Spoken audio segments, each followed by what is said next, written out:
Selamat sore para netizen dimanapun kita berada, salam inspirasi bagi kita semua. Kabarnya ya Pak Gatot ini marah ya ke Kapolri begitu, ke Listio Sigit begitu kan ya. Kemarahan inilah yang kemudian yang mengkritik habis-habisan soal kinerja dari Polri itu sendiri. Kenapa bisa mengatakan seperti itu? Karena kita lihat saja kinerja dari Kapolri ini banyak yang harus evaluasi dan jangan anti kritik begitu kan terhadap apa yang kemudian menjadi kritikan ini. Salah satu yang dikritik itu adalah soal posisi Kapolri itu sendiri begitu kan ya. Kalau ada oknum-oknum yang di bawah, siapapun itu harus ditindak. Baik orang dekatnya kayak atau siapa kayak oknum ini, oknum itu dan sebagainya. Dan inilah yang kemudian dikritik oleh Pak Gatot begitu kan ya sampai dia kesal begitu kan dengan situasi dan kondisi hari ini bangsa dan negara kita begitu. Nah, kemarahan dari Pak Gatot ini begitu kan ya menandakan ada kecemasan besar. Kalau masih dipimpin oleh Pak Listio Sigit sebagai Kapolri begitu kan, ada pesimis besar ya untuk kemajuan bagaimana Polri sebagai penegak hukum yang kemudian ya yang beradil. Tapi kita lihat saja dengan pernyataan-pernyataan yang kemudian diungkapkan oleh Kapolri begitu kan ya saat berada di rapat di DPR mengatakan menolak keras bahwa kementerian ini Kapolri ini berada di bawah kementerian. Sindir Kapolri yang ngotot polisi harus berada di bawah presiden. Jenderal bintang 3 ini bilang mau di bawah menteri peranan wanita pun posisi Polri. Itu bukan hal penting, karena yang penting itu adalah kualitasnya. Saya ingin memberi masukan pertama tentang Polri ya. Kalau bagi saya yang sudah pensiun-pensiun dan kami kelompok pensiun, tidak masalah Polri itu di bawah siapa. Mau di bawah menteri peranan wanita juga boleh. Tidak masalah. Yang penting adalah kinerjanya dan perilakunya. Yang tahu perilakunya beliau itu KPK itu tahu. Beliau ini tahu juga perilakunya yang ingin kita rubah. Bagaimana merubah perilaku Polri, bagaimana mereformasi Polri tidak perlu pakai tim. Ada 3 saya bilang. 1, bubarkan ganti yang baru. Tapi nggak mungkin, di Indonesia sangat luas kan. Yang kedua, tim reformasi sekarang cukup 3 aja, cukup Pak Mahfud, Pak siapa? Jimli, Pak Yusril. Dia dijadikan Kapolri. Jadikan Kapolri, Kapolri yang lama pensiunkan, mereka jadi kolektif kolegial kayak pimpinan KPK. Dengan hal-hal seperti ini saya melihat bahwa saya kira sudah tepat sebenarnya ya Kapolri ini tidak menolak soal di bawah kementerian. Itu satu begitu bagi analisa saya ya, nggak tahu lagi kalau salah. Kenapa? Karena pasti ada konflik of interest ya, ada kepentingan-kepentingan yang kemudian akan disodorkan siapa yang akan menjadi kementerian di situ. Artinya independensi itu dipertanyakan begitu kalau kepolisian itu berada di bawah kementerian. Satu sisi sebagai langkah ya untuk ke depan ya kan ada transformasi Polri. Transformasi Polri inilah yang kemudian sebenarnya posisinya kuat. Tapi nampaknya dari awal ya seperti Pak Jimli, ya seperti Profesor Mahfud MD, seperti Wakapolri, ex-Kapolri begitu kan ya. Tapi nampaknya sampai sekarang ya nampaknya sudah mulai hilang begitu kan. Lebih kelihatan kekuatan Pak Listio Sigit sebagai Kapolri dibandingkan dengan percepatan transformasi Polri begitu kan. Reformasi Polri begitu. Ada apa? Ya, salah satu yang kemudian menjadi kekuatan di situ adalah Pak Listio Sigit.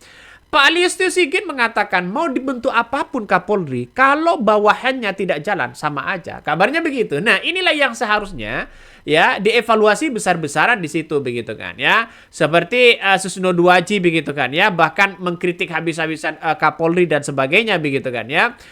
Bahwa bagaimana Polri ini mau di bawah kementerian kayak mau di apa kayak, tapi yang terpenting itu adalah soal perilaku. Nah, itu betul begitu kan. Soal perilaku inilah sangat-sangat penting sekali bagi kita begitu kan. Mau ditempatkan di berbagai apapun, mau di konsep apapun Kapolri ini, kalau toh pada hakikatnya begitu kan ya, yang pertama soal moralitas, soal oknum, soal pemerasan dan sebagainya begitu kan, soal perilaku tidak dijaga, maka kemudian ya, yakni tidak ada pengawasan, maka kemudian bisa saja ini tetap dibicarakan soal bahwa pihak Kapolri begitu kan, bahwa institusi Polri ini tetap dirasakan soal negatif begitu. Artinya Kapolri ini melawan lembaga DPR, melawan lembaga kepresiden, melawan lembaga Mahkamah Konstitusi. Apalagi kalau bukan ini sebuah pembangkangan. Sebentar lagi 5 tahun Listio Sigit menjadi Kapolri. Terlama, kok begitu berkuasa? Kok nggak berani mengganti? Yang kemarin presiden bayangannya adalah Jokowi melalui Gibran. Loh sekarang ada presiden bayangan lagi, Listio Sigit Prabowo. Yang berani gitu loh. Selama 10 tahun era pemerintahan Jokowi, ini jadi berkuasa sekali. Jadi merasa bisa menabrak semuanya, bisa melawan semuanya. Melawan presiden itu dibiarkan. Kenapa? Coba kita lihat saja, kayak dia ada yang ada di jalan, ya. Terus kemudian ada yang menilang ini, menilang itu, begitu kan. Kalau tidak didasarkan pada SOP dengan aturan yang ada, artinya yang tanda kutipnya adalah oknum. Dan ini yang kemudian mencederai institusi itu. Makanya pengawasan Polri itu harus benar-benar ditegakkan, begitu kan ya, sebaik-baiknya. Inilah yang dikritik oleh Pak Susno Duwaji soal perbuatan, ya, soal perilaku, ya. Soal perilaku itu begitu kan ya, ini sangat penting sekali begitu. Apalagi apa yang disampaikan oleh para analisa di situ begitu kan ya, mengatakan begini. Satu, ini salah satu komentarnya begitu kan ya. Satu, Kapolri yang melawan putusan MK tidak dicopot ya. Tito yang yang bermasalah soal 4 pulau di Aceh tidak dicopot. Prabowo ini memantik bara melawan rakyat. Ini salah satu komentar-komentar netizen gitu kan ya. Makanya kalau Pak Listio Sigit dicopot, penggantinya siapa? Itu kan menjadi pertanyaan penting begitu kan.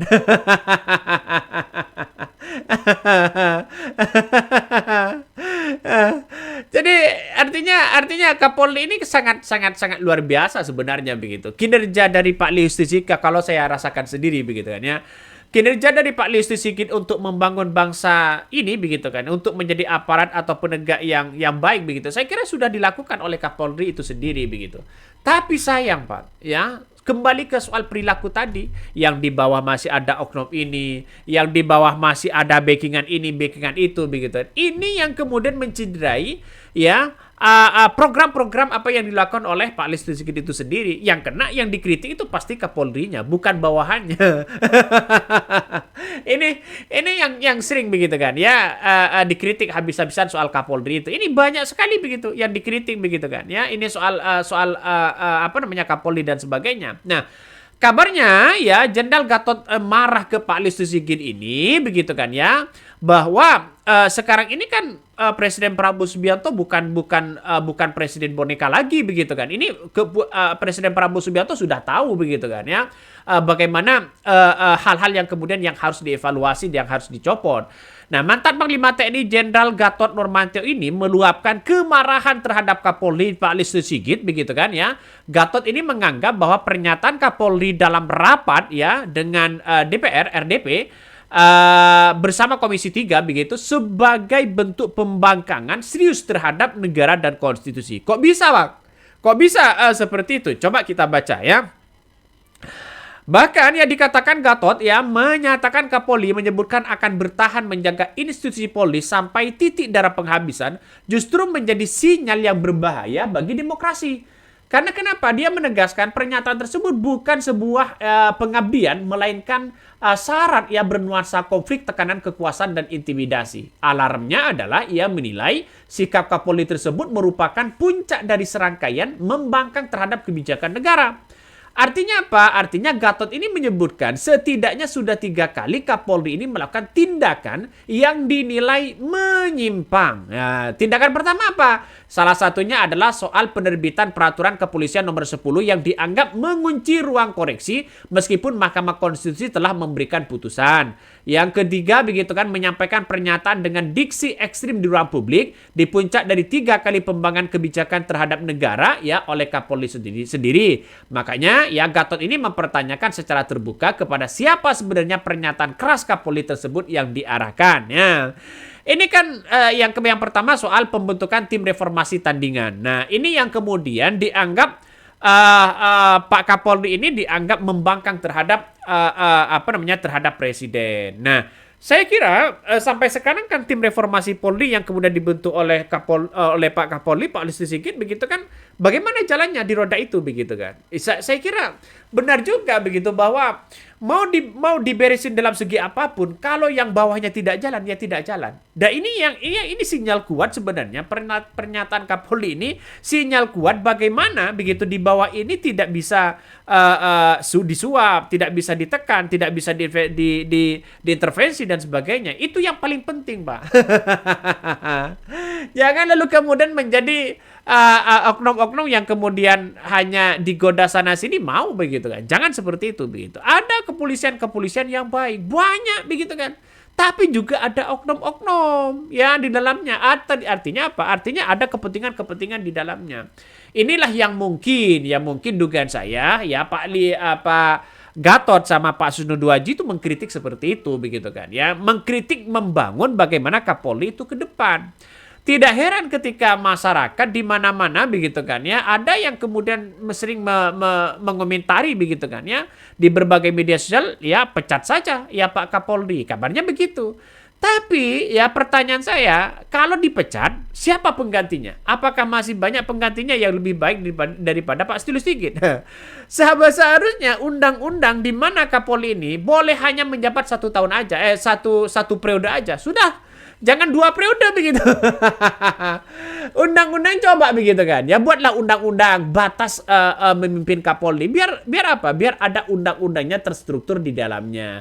Saya kira ini langkah yang bagus begitu kan. Ya, ini langkah yang bagus dibandingkan dengan hal-hal yang kemudian menjadi tolak ukur. Jangan sampai ya Pak Kapolri Listio Sigit ini walaupun sudah pernah pengalaman di era Jokowi begitu kan, jangan lalu kemudian masih saja dicap sebagai orang-orang geng Solo dan sebagainya begitu kan. Ya jangan sampai dikatakan seperti itu. Artinya apa? Artinya ya bagaimana caranya orang persepsi publik seperti mengatakan seperti itu ya dibantah dengan netralitas yang ada di dalam tubuh Kapolri itu sendiri. Ini kan geri-geri sedap, Bos.